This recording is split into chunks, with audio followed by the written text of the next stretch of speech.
واتخذوا من دون الله آلهة ليكونوا لهم عزا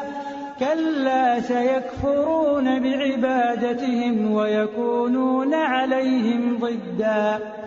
ألم تر أنا أرسلنا الشياطين على الكافرين تؤزهم أزا فلا تعجل عليهم إنما نعد لهم عدا يوم نحشر المتقين إلى الرحمن وفدا يوم نحشر المتقين إلى الرحمن وفدا ونسوق المجرمين إلى جهنم وردا. السلام علیکم ورحمۃ اللہ وبرکاتہ. اعوذ باللہ من الشیطان الرجیم.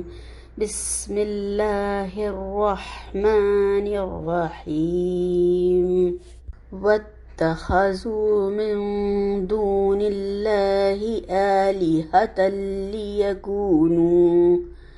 لیکونوا لہم عزا کلا سيكفرون بعبادتهم ويكونون عليهم ضدا ألم تر أنا أرسلنا الشياطين على الكافرين تعزهم أزا فلا تعجل عليهم إنما نعد لهم عدا يوم نحشر المتقين إلى الرحمن وفدا ونسوق المجرمين إلى جهنم وردا. شروع کرتی ہوں اللہ کے نام سے جو بڑا مہربان اور انتہائی رحم فرمانے والا ہے. واتخذوا اور انہوں نے پکڑ رکھے ہیں من دون اللہ سوائے اللہ کے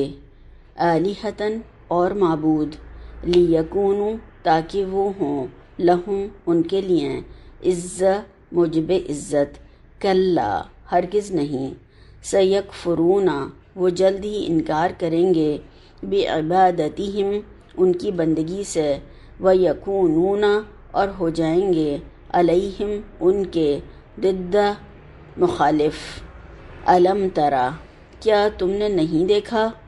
انا ارسلنا کہ ہم نے چھوڑ رکھے ہیں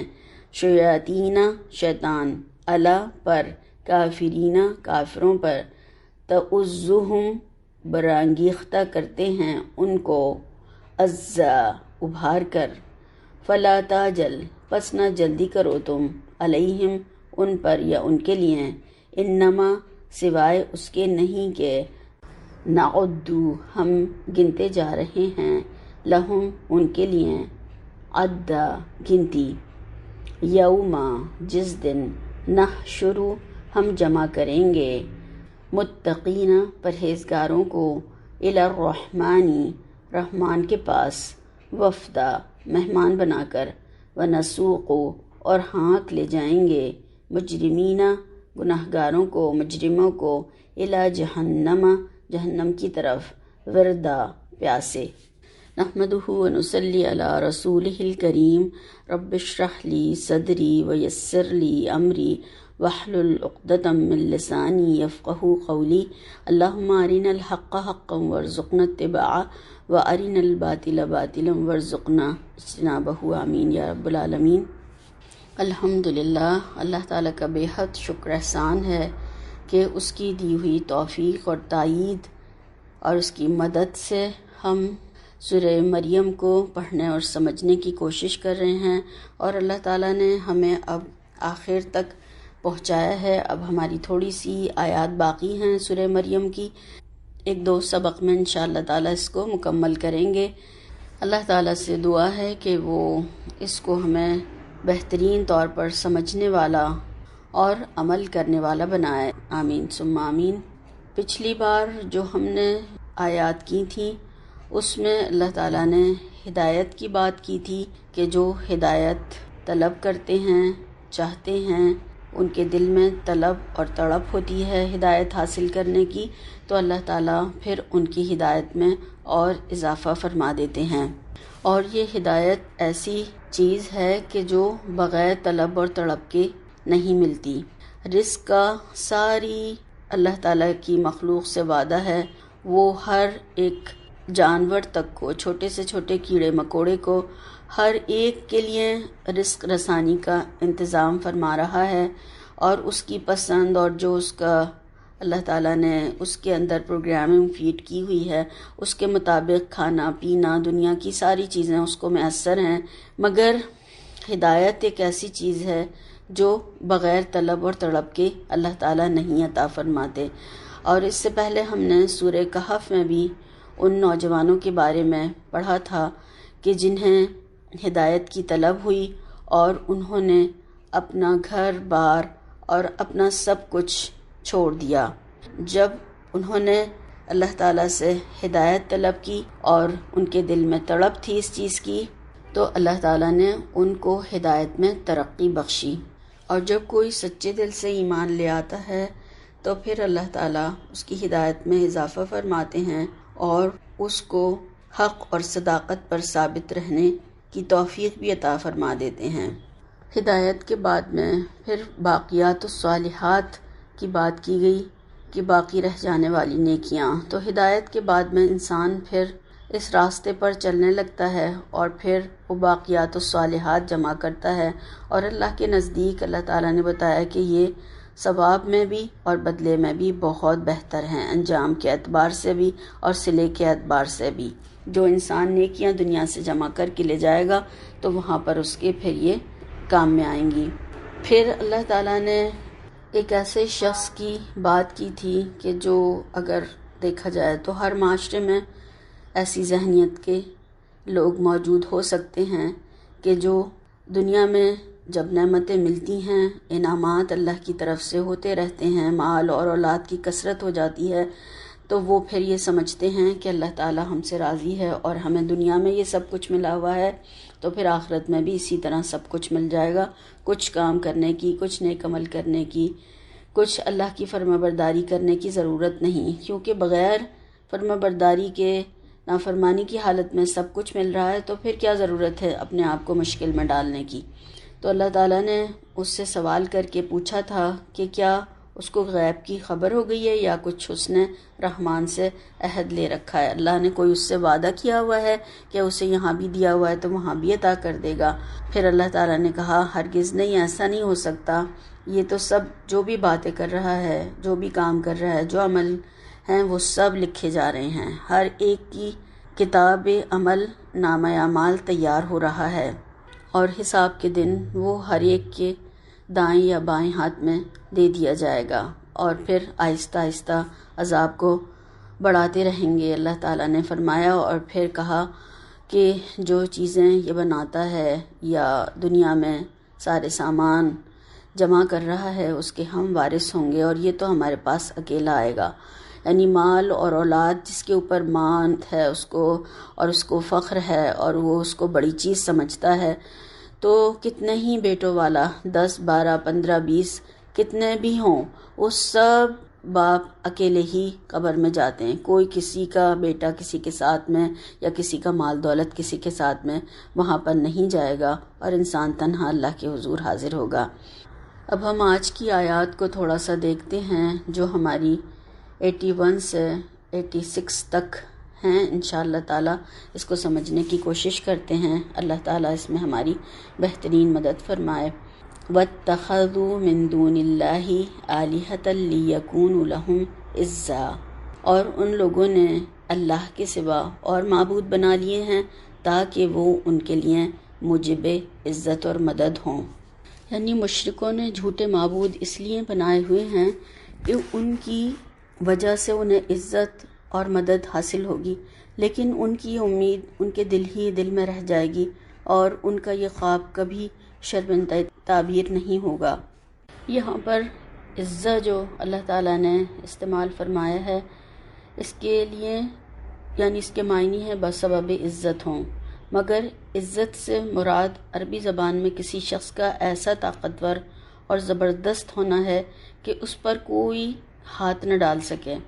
اور ایک شخص کا دوسرے شخص کے لیے سبب عزت بننا یہ معنی رکھتا ہے کہ اس کی حمایت پر ہو، جس کی وجہ سے اس کا کوئی مخالف اس کی طرف آنکھ اٹھا کر بھی نہ دیکھ سکے۔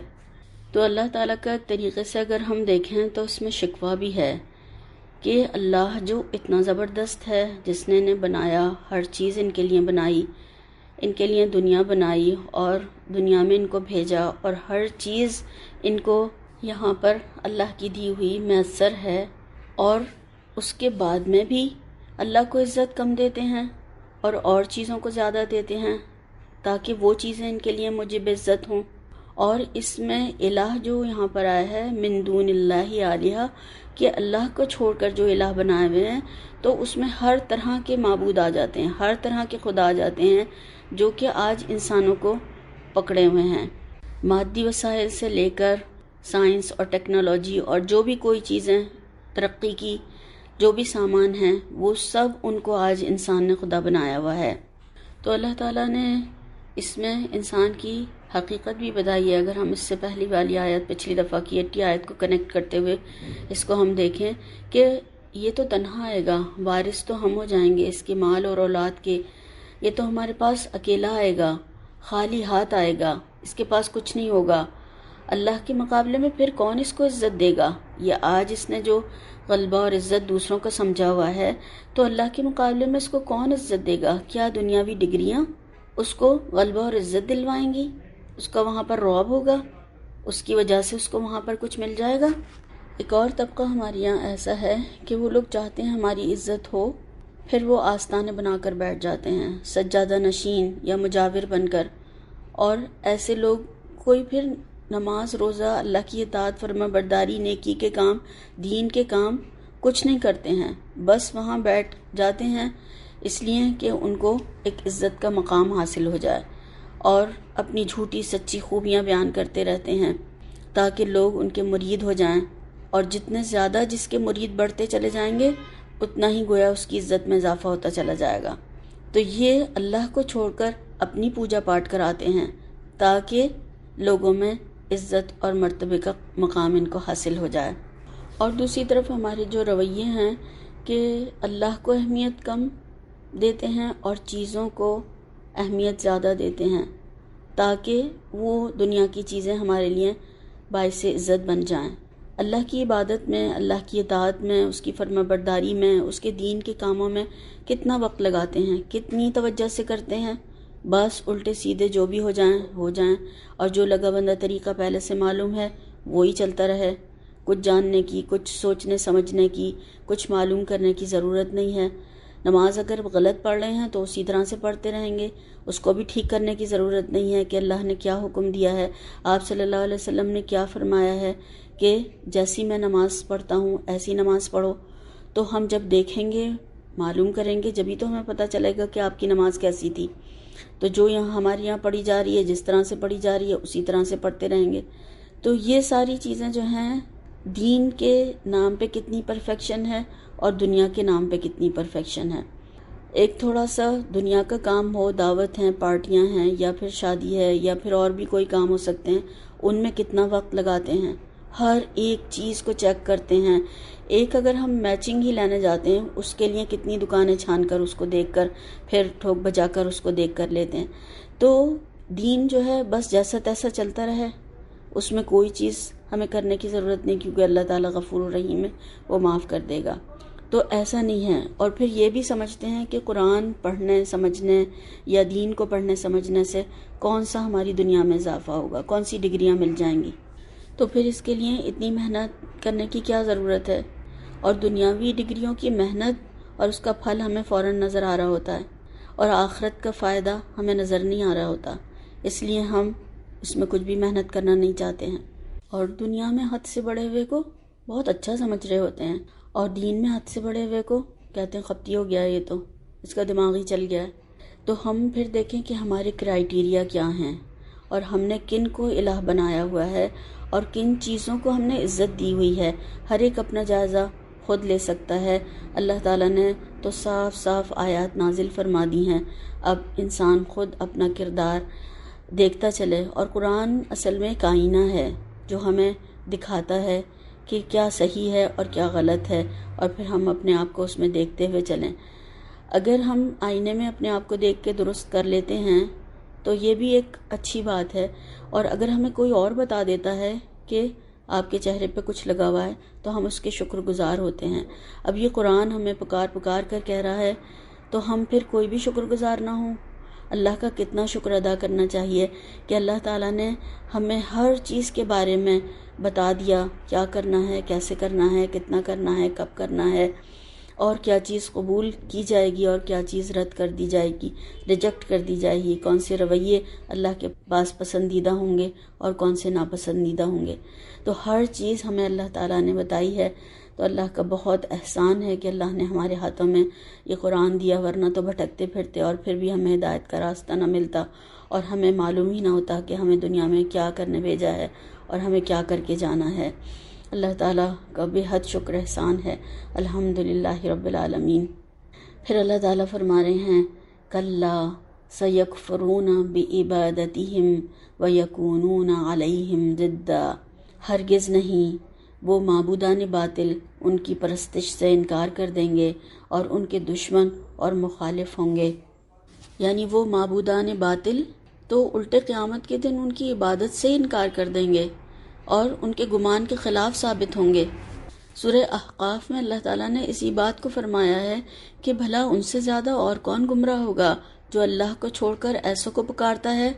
جو قیامت تک اسے جواب نہ دے سکیں، بلکہ وہ تو اس کی پکار سے بھی بے خبر ہیں، اور جب لوگوں کو اٹھایا جائے گا تو وہ الٹے ان کے دشمن بن جائیں گے اور ان کی عبادت ہی سے انکار کر دیں گے۔ یعنی وہ کہہ دیں گے کہ ہم نے تو ان سے کہا ہی نہیں تھا کہ تم ہماری عبادت کرو، اور نہ ہمیں یہ خبر تھی کہ یہ احمق اور بے وقوف لوگ ہماری عبادت کر رہے تھے۔ تو اللہ تعالیٰ نے یہاں پر کلا فرمایا کہ ہرگز نہیں، ایسا ہو ہی نہیں سکتا۔ ایک تو پہلے والی آیات سے ملا کر بھی اگر ہم دیکھیں کہ یہ جو جن کو عزت دار سمجھ رہے ہیں اور جن کی پوجا پاٹ میں لگے ہوئے ہیں، یا پھر جن کو بڑا مان رہے ہیں، موجب عزت سمجھ رہے ہیں، یہ ان کو عزت نہیں ملے گی، ہرگز نہیں، یہ تو ہو ہی نہیں سکتا ہے۔ اور یہ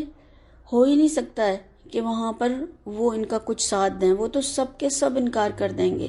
اگر دیکھا جائے تو انسان اپنی خواہشات کی پیروی میں ان سب پتھروں کی اور جو بھی کچھ مان رہا ہوتا ہے، پوج رہا ہوتا ہے، خواہ الہ یہ انسان ہوں، پتھر ہوں، فرشتے ہوں، یا کوئی بھی اور دنیا کی چیز ہو، اور پھر بڑے انسان بھی اس میں شامل ہیں کہ جن کو انسان دنیا میں جن کی عبادت کر رہا ہے، پوج رہا ہے، قبروں پہ چڑھاوے چڑھا رہے ہیں، کیا کیا کچھ کر رہے ہیں، تو یہ اپنی خواہشات نفس کی پیروی کر رہا ہوتا ہے،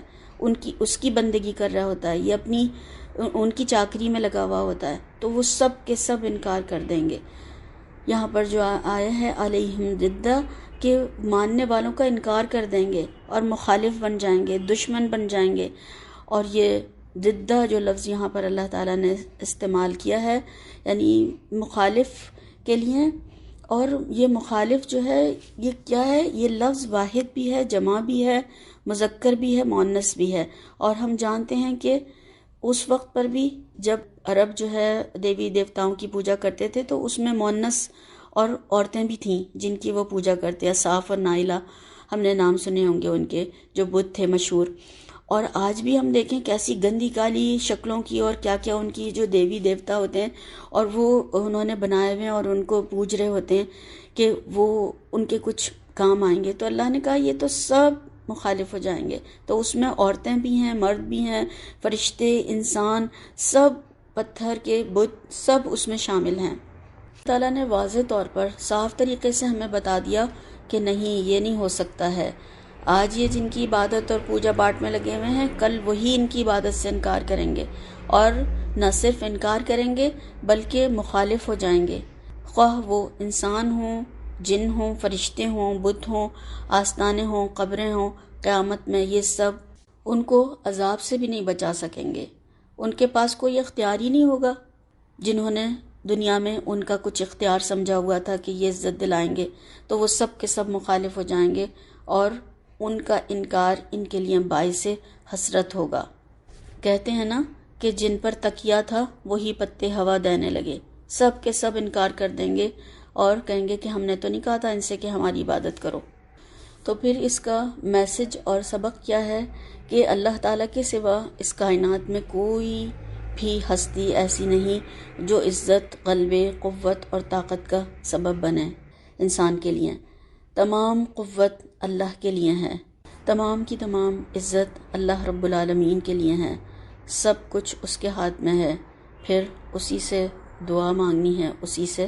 مدد مانگنی ہے اور پھر اسی کے احکامات پر عمل کرنا ہے تاکہ دنیا اور آخرت میں پھر انسان کو عزت ملے۔ تو اللہ تعالی ہمیں ہر طرح کے شرک سے، ہر طرح کی نافرمانی سے ہماری حفاظت فرمائے، آمین ثم آمین۔ پھر فرمایا الم تری انا ارسلنا الشیاطین علی الکافرین تعزهم عزا، کیا تم نے نہیں دیکھا کہ ہم نے شیطانوں کو کافروں پر چھوڑ رکھا ہے کہ وہ ان کو برانگیختہ کرتے ہیں، یعنی ہم نے کافروں پر شیطان مسلط کر دیے ہیں جو انہیں گمراہ کرتے رہتے ہیں، مسلمانوں کے خلاف، اسلام کے خلاف اکساتے رہتے ہیں، گناہوں پر ابھارتے رہتے ہیں، انہیں بھٹکاتے رہتے ہیں، ان کو آرزوؤں میں مبتلا کرتے ہیں اور سرکشی میں بڑھاتے رہتے ہیں۔ اللہ تعالیٰ کا ارشاد ہے سورہ زخرف میں وَمَن يَعْشُ عَن ذِكْرِ الرَّحْمَنِ، کہ جو شخص رحمان کے ذکر سے اندھا بن جاتا ہے ہم اس پر ایک شیطان مسلط کر دیتے ہیں جو اس کا ساتھی بن جاتا ہے۔ اور انسانوں پر شیطان کیوں مسلط کیے جاتے ہیں؟ وہ اس لیے کہ جب انسان حق کو نظر انداز کر دیتا ہے تو وہ دراصل پھر شیطان کے لیے ایک راستہ کھول دیتا ہے۔ شیطان کا سب سے پہلا جو قصور تھا وہ ہم دیکھتے ہیں کہ تکبر تھا۔ اس نے کیا کہا تھا آدم علیہ السلام کے مقابلے میں انا خیر منہ، کہ میں اس سے بہتر ہوں۔ تو اسی طرح سے جب کوئی انسان حق کا انکار کر دیتا ہے، حق کو قبول نہیں کرتا، تو پھر وہ بھی انا کا شکار ہو جاتا ہے اور پھر وہ شیطان کا آلۂ کار بن جاتا ہے، شیطانی راستوں پر چلنے لگتا ہے۔ پھر وہ خود نہیں مانتا بلکہ ماننے والوں کے حق میں بھی روڑے اٹکاتا ہے۔ یہاں پر تعزهم عزا آیا ہے کہ ان کو بھڑکانا، ابھارتے ہیں، بھڑکاتے ہیں۔ تعزو کے معنی ہے کسی چیز کو سخت حرکت دینا، اکسانا، ترغیب دلانا، ابھارنا، برانگیختہ کرنا، اور یہ ہانڈی کے ابلنے کے لیے بھی یہ لفظ عزا بولا جاتا ہے۔ تو اسلام کے خلاف، مسلمانوں کے خلاف، آپ صلی اللہ علیہ وسلم کے خلاف، قرآن کے خلاف یہ اکساتے رہتے ہیں کہ لوگ ان کے بارے میں غلط باتیں کرتے رہیں، بھڑکاتے ہیں اس چیز پر، اور ان لوگوں کو بھی اکساتے رہتے ہیں جو ان کے چیلے ہیں یا ان کے جو کارندے وغیرہ ہیں ان کو۔ پھر فرمایا فَلَا تَعْجَلْ عَلَيْهِمْ إِنَّمَا نَعُدُّ لَهُمْ عَدًّا، تو تم ان پر عذاب کے لیے جلدی نہ کرو اور ہم تو ان کے لیے دن شمار کر رہے ہیں۔ یعنی ایک طریقے سے آپ صلی اللہ علیہ وسلم کو تسلی بھی دی گئی ہے اور صبر کی تلقین بھی کی گئی ہے کہ آپ صبر اور حوصلے سے کام لیں تاکہ حجت پوری ہو جائے۔ ہم تو ان کے دن گن رہے ہیں، گنتی کے دن ہیں، اور ہر ایک کا جو اللہ نے ایک وقت مقرر کر رکھا ہے تو ان کے دن بھی پورے ہونے والے ہیں۔ پھر ان کی جو سخت پکڑ ہوگی تو پھر کوئی ان کو اللہ کی پکڑ سے بچا نہیں سکے گا۔ اور اس میں ہر انسان کے لیے بھی یہ میسج ہے کہ اے انسان، تیرے سانس گنے ہوئے ہیں، تجھے یہ سب چھوڑ کر آگے جانا ہے، تو پھر آگے کی تیاری کرنی کتنی زیادہ ضروری ہے۔ اللہ تعالی ہمیں کل کی تیاری آج سے کرنے والا بنائے انشاءاللہ تعالی، آمین ثم آمین۔ پھر فرمایا یوم نحشر المتقین الی الرحمن وفدا، جس روز ہم پرہیزگاروں کو اللہ کے سامنے بطور مہمان جمع کریں گے۔ قیامت کے دن پرہیزگار لوگ، اللہ کے فرما بردار لوگ اللہ تعالیٰ کے مہمان ہوں گے۔ وہ لوگ جو کہ دنیا میں اللہ تعالیٰ سے ڈرتے رہے، اس کے رسولوں کی پیروی کرتے رہے، اس کی خبروں کی تصدیق کرتے رہے، اس کے بتائے ہوئے احکامات کو انجام دیتے رہے، اور جن کاموں سے روکا گیا تھا ان سے رکتے رہے، ان کو خبر دی جا رہی ہے کہ وہ انہیں قیامت کے دن بطور اپنے مہمانوں کے اٹھا کر جمع کرے گا اور وہ اللہ کے مہمان ہوں گے، وہ ایک وفد کی شکل میں، وفد نمائندے کو کہا جاتا ہے، یہ لوگ آخرت میں نورانی اور عمدہ اونٹنیوں پر سوار ہو کر میدان حشر میں جمع کیے جائیں گے اور اپنے معزز میزبان اللہ رب العالمین کے عزت والے گھر میں عزت اور احترام کے ساتھ لائے جائیں گے۔ ابن ابی حاتم کی ایک روایت میں آتا ہے کہ جب مومن قبر سے اٹھے گا تو اس کا استقبال ایک ایسا شخص کرے گا جس کا حسن و جمال چاند کو شرما رہا ہوگا، اتنا خوبصورت اور حسین ہوگا، ایسی پیاری اور منموہنی صورت ہوگی کہ کبھی دیکھنے میں نہ آئی ہوگی، اس سے خوشبو کی لپٹیں آ رہی ہوں گی۔ مومن کہے گا کہ آپ کون ہیں؟ تو وہ پیکر حسن کہے گا آپ مجھے پہچانتے نہیں؟ مومن کہے گا نہیں، میں نے آپ کو نہیں پہچانا، ہاں یہ ضرور دیکھ رہا ہوں کہ اللہ نے آپ کو بہترین خوشبو والا اور پاکیزہ بنایا ہے۔ وہ پیکر حسن کہے گا کہ میں آپ کا نیک عمل ہوں، دنیا میں جو آپ کا عمل پاکیزہ اور معطر تھا وہ میں ہی ہوں، میں دنیا میں آپ پر سوار رہا، آئیے اب آپ مجھ پر سوار ہو جائیں۔ چنانچہ مومن اس پر سوار ہو جائے گا۔ سبحان اللہ۔ اللہ تعالی ہمیں انہی لوگوں میں شامل فرمائے، آمین ثم آمین۔ وفد جو یہاں پر آیا ہے وہ کسی قوم کے نمائندے کو بھی کہتے ہیں، اور ایک گروہ کو بھی کہا جاتا ہے، ایک گروپ، اور جماعت کو بھی کہا جاتا ہے، ایک ڈیلیگیشن کو بھی کہا جاتا ہے، اور جو کچھ لوگ مل کر کسی بڑے کے پاس کسی سفارش کے لیے جاتے ہیں اس جماعت کو بھی کہا جاتا ہے۔ اور سورہ زمر میں بھی اللہ تعالیٰ نے ہمیں بتایا کہ وفد کی شکل میں وفد بنا کر متقی لوگ اللہ کے حضور پیش کیے جائیں گے، لے کر جائے جائیں گے۔ تو یہاں پر بھی وہی بات اللہ تعالیٰ نے فرمائی ہے کہ ان کو گفٹ دینے کے لیے، ان کو انعامات دینے کے لیے اکٹھا کیا جائے گا اور مہمان بنا کر رحمان کے سامنے پیش کیے جائیں گے، یعنی وہ رحمان کی طرف سے ہی بلائے جائیں گے رحمان کے سامنے پیش کیے جانے کے لیے۔ سبحان اللہ۔ اللہ تعالیٰ ہمیں انہی لوگوں میں شامل فرمائے۔ تو جب متقی لوگ اللہ کی ملاقات کے لیے اللہ کے پناہ کے سائے تلے قیامت کے دن وفد کی شکل میں جائیں گے تو خوشبوؤں والے فرشتے اور حسین شکلوں والے فرشتے ان کو لے کر جائیں گے، اور ان کو اپنی پسند کی سواریاں بھی ملیں گی جو وہ پسند کریں گے۔ آج اگر ہم دیکھیں کہ کسی کو یہ کہہ دیا جائے کہ کوئی شاہی مہمان ہے یا بادشاہ کا کوئی نمائندہ ہے تو اس کے تو زمین پر پاؤں ہی نہیں ٹکیں گے۔ تو یہاں پر اللہ تعالیٰ نے اپنا مہمان بنانے کی ہمیں خوشخبری دی ہے کہ وہ مہمان بنائے گا تو پھر کیا ہی عزت ہوگی اس متقی انسان کی۔ سبحان اللہ۔ اللہ تعالیٰ ہمیں، ہمارے ماں باپ، ازواج، اولاد اور ہماری نسلوں کو اور تمام مسلمانوں کو انہی لوگوں میں شامل فرمائے، آمین ثم آمین۔ تو حساب کے دن، حشر کے دن قبروں سے جب لوگ نکلیں گے تو نیک اعمال کے مطابق ان کو سواریاں پیش کی جائیں گی، اور کچھ کو اپنی پسند کے مطابق سواریاں ملیں گی، اور پھر وہ اس پر سوار ہو کر مختلف سواریوں پر، کسی پر ایک، کسی پر دو اور کسی پر اور زیادہ لوگ ہوں گے، تو یہ سب حشر کے میدان میں پہنچیں گے۔ اور کسی کے بارے میں ہے کہ وہ گھسٹ گھسٹ کر چلیں گے۔ اللہ تعالیٰ اس انجام سے محفوظ رکھے۔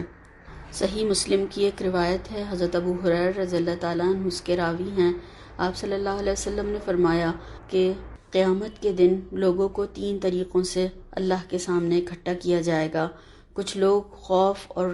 رجا کی، یعنی خوف اور امید کے عالم میں ہوں گے، اور کچھ لوگ جنہیں حاضری کے وقت بھی عزت نصیب ہوگی حسب مراتب۔ 2 افراد ایک اونٹ پر سوار ہوں گے، اور 3 ایک اونٹ پر، اور 4 ایک اونٹ پر، اور 10 ایک اونٹ پر سوار ہو کر میدان حشر میں آئیں گے۔ باقی سب لوگوں کو آگ اپنے گھیرے میں اکٹھا کر کے لائے گی۔ جہاں ان پر رات آئے گی وہ آگ رات کو بھی ان کے ساتھ ہوگی، جہاں انہیں دوپہر ہوگی وہ دوپہر کو بھی ان کے ساتھ رکے گی، وہ جہاں صبح کریں گے وہ صبح کے وقت بھی ان کے ساتھ ہوگی، اور جہاں وہ لوگ شام کریں گے وہ شام کو بھی ان کے ساتھ ہوگی۔ اور جیسے کہ ہم جانتے ہیں کہ قیامت کی آخری نشانی جو ہے وہ ایک آگ نکلے گی اور وہ سب کو محشر میں ہانک کر لے جائے گی۔ تو یہ اسی کے بارے میں ہے کہ وہ جہاں پر رکیں گے رکے گی، اور ساتھ ساتھ ان کے چلے گی اور ان کو محشر میں لے جائے گی۔ کچھ لوگ اندھے بہرے ہوں گے اور منہ کے بل چڑھ کر جائیں گے، اور کچھ گھسٹ کر ان کو فرشتے مار مار کر لے جائیں گے میدان محشر میں۔ لوگ جو ہیں وہ بہت برے حال میں ہوں گے، یعنی برے لوگ جو ہوں گے جنہوں نے نیکیاں نہیں کی ہوں گی، مگر نیک اور متقی لوگ نور کے ممبروں پر ہوں گے، عرش الہی کے سائے میں ہوں گے۔ وہ دن ان کے لیے ایک نماز سے دوسری نماز کے وقفے کے برابر ہوگا، یعنی جو 50,000 سال کا دن ہوگا وہ اللہ تعالیٰ نیک لوگوں کے لیے اتنا کم کر دے گا، یعنی وہ جلدی گزر جائے گا ان کے لیے۔ اللہ کی عدالت لگے گی، گواہ لائے جائیں گے، متقی لوگوں کو وفد کی شکل میں مہمانوں کی طرح اللہ کے حضور پیش کیا جائے گا، اور پھر گواہیاں ہوں گی فرشتوں کی، جنات کی، انسانوں کی، زمین کی، اور جہاں جہاں جو بھی ہوئے ہوں گے عمل ان سب کی گواہیاں بھی ہوں گی۔ اللہ تعالیٰ اس سخت اور اتنے شدید اور مشکل وقت میں ہماری مدد فرمائے اور ہمیں ان متقین اور نیک لوگوں میں شامل فرمائے جو رحمان کے حضور مہمانوں کی شکل میں پیش کیے جائیں گے۔ آمین ثم آمین۔ پھر فرمایا وَنَسُوقُ الْمُجْرِمِينَ إِلَى جَهَنَّمَ وِرْدًا، اور گناہ گاروں کو دوزخ کی طرف پیاسے ہانک لے جائیں گے، یعنی ان کو زبردستی ہانک کر لے جایا جائے گا، جیسے کہ جانوروں کو مار مار کر ہانکا جاتا ہے اور لے کر جایا جاتا ہے، اس طریقے سے ان کو فرشتے مجرموں کو پیاسا، کیونکہ اتنا طویل دن ہوگا، شدت سے پیاس، اور سورج قریب ہوگا تو کتنی زیادہ پیاس لگی ہوئی ہوگی انسان کو، تو اس حالت میں وہ چلنا اور جانا نہیں چاہیں گے، مگر ان کو ہانک کر لے جایا جائے گا، کیونکہ انہوں نے دنیا میں رسولوں کی مخالفت کی، ایمان نہیں لائے، ان کو جھٹلایا، ان کو دھکے دیے، قتل کیا اور نافرمانی کی، تو ان کو دھکے دے دے کر پیاسا جبریہ، یعنی ان کو مار مار کر جہنم کی طرف ہانک کر لے جایا جائے گا، اور پوچھا جائے گا کہ اب بتاؤ کس کا مرتبہ اونچا اور کس کا مقام بلند ہے، تمہارا یا پھر مسلمانوں کا، یعنی دنیا میں جو وہ سمجھتے تھے اور کہتے تھے، تو وہاں پر ان سے پوچھا جائے گا۔ اللہ تعالیٰ اس انجام سے محفوظ رکھے، آمین ثم آمین۔ سبحانک اللہم و بحمدک، اشہد ان لا الہ الا انت، استغفرک و اتوب الیک۔ السلام علیکم ورحمۃ اللہ وبرکاتہ۔